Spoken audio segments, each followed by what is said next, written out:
بسم اللہ الرحمن الرحیم بسم اللہ الرحمن الرحیم الحمدللہ رب العالمین والصلاة والسلام علی سید الانبیاء والمرسلین وعلی آلہ وصحبہ اجمعین۔ السلام علیکم ورحمۃ اللہ وبرکاتہ۔ عزیز طلبہ، آج ہم المرقات کا سبق نمبر 70 پڑھیں گے اور ہمارے آج کے سبق کا عنوان ہے باعتبار مادہ کے قیاس کی اقسام۔ آئیے پہلے ہم آج کے سبق کی عبارت اور اس کا ترجمہ سماعت کرتے ہیں۔ فصل ينبغي أن يعلم أن كل قياس لا بد له من صورة ومادة، أما الصورة فهو الحية الحاصلة من ترتيب المقدمات ووضع بعضها عند بعض، وقد عرفت الأشكال الأربعة المنتجة وعلمت شرائطها في الإنتاج، باقي أمر المادة، والقدماء حتى الشيخ الرئيس كانوا أشد اهتماما في تفصيل مواد الأقيسة وتوضيحها، وأكثر اعتناء عن البحث في بسطها وتنقيحها، وذلك لأن معرفة هذا أتم فائدة وأشمل عائدة لطالب الصناعة، لكن المتأخرين قد طولوا الكلام في بيان صورة الأقيسة وبسطوا فيها غاية البسط، سيما في أقيسة الشرطيات المتصلة والمنفصلة مع قلة جدوى هذه المباحث، ورفضوا أمر المادة فاقتصروا في بيانها على بيان حدود الصناعة الخمس، ولا أدري أي أمر دعاهم إلى ذلك وأي باعث أغراهم هنالك، ولا بد للفتن اللبيب أن يهتم في هذه الشان الباهرة البرهان غاية الاهتمام، ويطلب ذلك المطلب العظيم والمقصد الفخيم من كتب القدماء المهرة وزبر الأقدمين السحرة، فعليك أيها الولد العزيز أن تسمع نصيحتي ولا تنسى وصيتي، انما القي عليك نبذا مما يتعلق بهذه الصناعات متوكلا على كافي المهمات، فاستمع ان القياس باعتبار المادة ينقسم الى اقسام 5، ويقال لها الصناعات الخمسة، احدها البرهاني، والثاني الجدلي، والثالث الخطابي، والرابع الشعری، والخامس السفسطی۔ ترجمہ۔ فصل واجب ہے کہ جانا جائے کہ بے شک ہر قیاس کی ایک صورت اور ایک مادہ ہوتا ہے۔ بہرحال صورت وہ حیت ہے جو مقدمات کو ترتیب دینے سے اور بعض مقدمات کو بعض کے پاس رکھنے سے حاصل ہوتی ہے، اور آپ نتیجہ دینے والی اشکال اربع اور نتیجے کے اندر ان کی شرائط کو جان چکے ہیں۔ باقی مادہ کا معاملہ رہ گیا، اور متقدمین حتیٰ کہ شیخ الرئیس بہت زیادہ اہتمام کرنے والے تھے قیاسوں کے مادوں کی تفصیل اور ان کی توضیح میں، اور بہت زیادہ توجہ دینے والے تھے ان کے پھیلانے اور ان کی تنقیح کے اندر بحث کرنے سے، اور یہ اس لیے کہ اس کا فائدہ تام ہے اور اس کی منفعت وہ اشمل ہے فن کے طالب علموں کے لیے۔ لیکن متاخرین نے قیاسوں کی صورت کے بیان کے اندر کلام کو لمبا کیا اور بہت زیادہ بسط کیا شرطیات متصلہ اور منفصلہ کے قیاسوں کے اندر، باوجود کہ ان مباحث کا فائدہ کم ہے، اور انہوں نے مادہ کے امر کو ترک کر دیا، لہذا انہوں نے ان کے بیان کے اندر صرف صناعات خمسہ کی تعریفوں کے بیان کے اوپر اختصار کیا، اور مجھے معلوم نہیں کہ کس شے نے ان کو اس کی طرف مجبور کیا اور کس باعث نے ان کو اس کے اوپر برانگیختہ کیا۔ اور ضروری ہے ذہین عقل مند آدمی کے لیے کہ وہ ان مباحث کے اندر اہتمام کرے۔ یہ ایسی مباحث ہیں جن کی شان عظیم اور جن کی برہان واضح ہے، بہت زیادہ اہتمام کرنا چاہیے، اور وہ اس مطلب عظیم کو اور عظیم مقصد کو تلاش کرے ماہرین متقدمین کی کتابوں سے۔ تیرے اوپر اے بچے، پیارے بچے، لازم ہے کہ تو میری نصیحت کو سن اور میری وصیت کو بھلا نہ دینا۔ بے شک میں تمہارے اوپر کچھ القاء کروں گا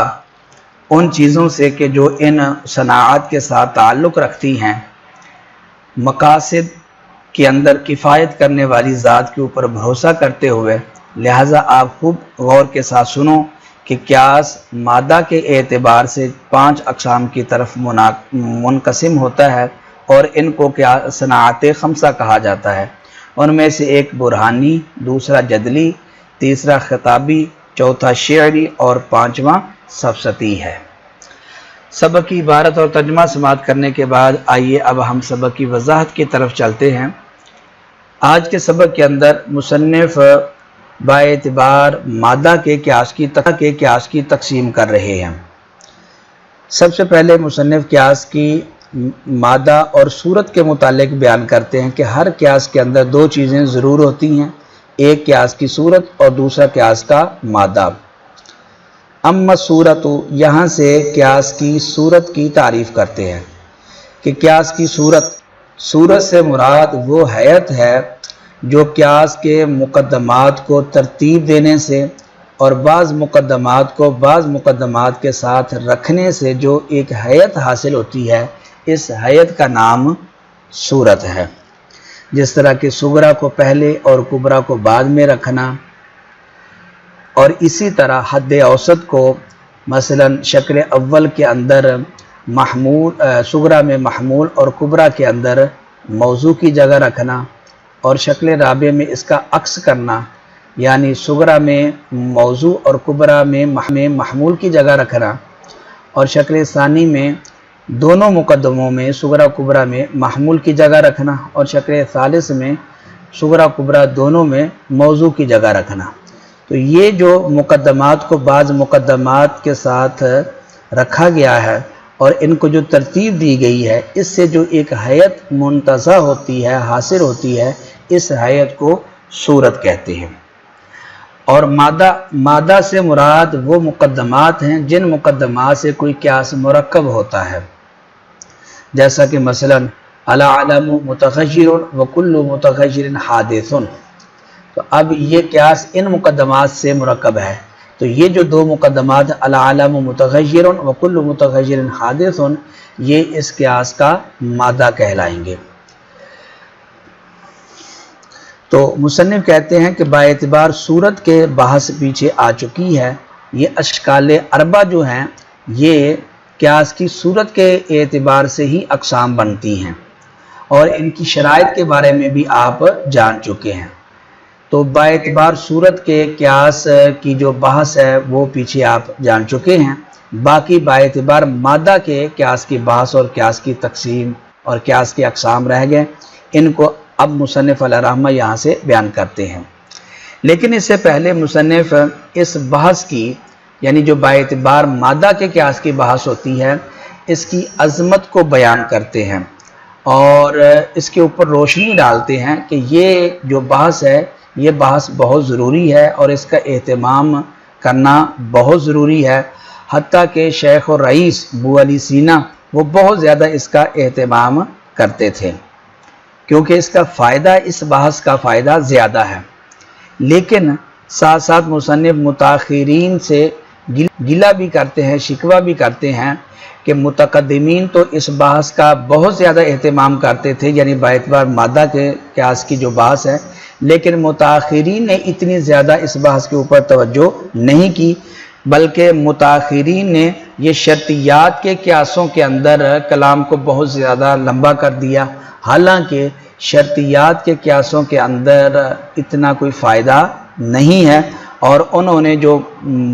باعتبار مادہ کے قیاس کے بحث ہے اس کو انہوں نے ترک کر دیا۔ اگر انہوں نے کچھ ذکر کیا بھی ہے باعتبار مادہ کے، تو صرف اتنا ذکر کیا کہ صنعت خمسہ کی تعریفیں کر دی بس۔ صنعت خمسہ جس طرح کے آگے آ رہی ہیں، برہان، خطابہ، شعر، سفسطہ وغیرہ، صرف ان کی تعریفات کے اوپر اکتفا کیا اور ان کی وضاحت نہیں کی۔ اور مصنف کہتے ہیں مجھے معلوم نہیں ہے کہ کس شے نے ان کو مجبور کیا کہ مادہ کی بحث کو انہوں نے ترک کر دیا، حالانکہ اس کا فائدہ زیادہ ہے باعتبار صورت کے بحث سے، ان مباحث سے۔ لیکن مصنف اس کے ساتھ ساتھ جو طالب علم ہیں ان کو نصیحت کرتے ہیں کہ طالب علم کو چاہیے کہ وہ متقدمین کی کتابوں سے وہ باعتبار مادہ کے قیاس کی جو بحث ہے اس کو تلاش کرے۔ اور آخر میں مصنف کہتے ہیں کہ کچھ میں بھی اپنی طرف سے بھی آپ کے اوپر باعتبار مادہ کے جو قیاس کی بحث ہے اس کے متعلقات کچھ آپ کے سامنے رکھتا ہوں، لہٰذا آپ ان کو توجہ کے ساتھ یہاں سماعت کر لینا۔ باقی جو تفسیر ہے تو وہ متقدمین ماہرین کی کتابوں سے تلاش کی جائے۔ آخر میں مصنف باعتبار مادہ کے قیاس کی تقسیم کرتے ہیں ان القیاس باعتبار المادۃ ینقسم الی اقسام خمسۃ، کہ باعتبار مادہ کے قیاس کے 5 قسم ہیں، ان کو صناعات خمسہ بھی کہا جاتا ہے۔ یہ 5 قسم برہانی، یہ قیاس کا پہلا قسم، دوسرا قسم جدلی، قیاس جدلی، تیسرا قسم قیاس خطابی، چوتھا قسم قیاس شعری، اور 5واں قسم قیاس سفسطی۔ آگے انشاءاللہ ان کی وضاحت آئے گی۔ امید کرتے ہیں آپ کو آج کا سبق سمجھ آ گیا ہوگا۔ آج کے سبق کے اندر ہم نے قیاس باعتبار مادہ کے اور قیاس باعتبار صورت کے ان کی تعریفات کو جانا، اور باعتبار مادہ کے قیاس کے کتنے اور کون کون سے اقسام ہیں اور اس بحث کی اہمیت کیا ہے، اس کے اوپر آج کے سبق کے اندر روشنی ڈالی گئی۔ اللہ تعالی ہم سب کے لیے آسانیاں پیدا فرمائے، علم نافع، عمل صالح کے ساتھ اخلاص بھی ہمیں عطا فرمائے، آمین۔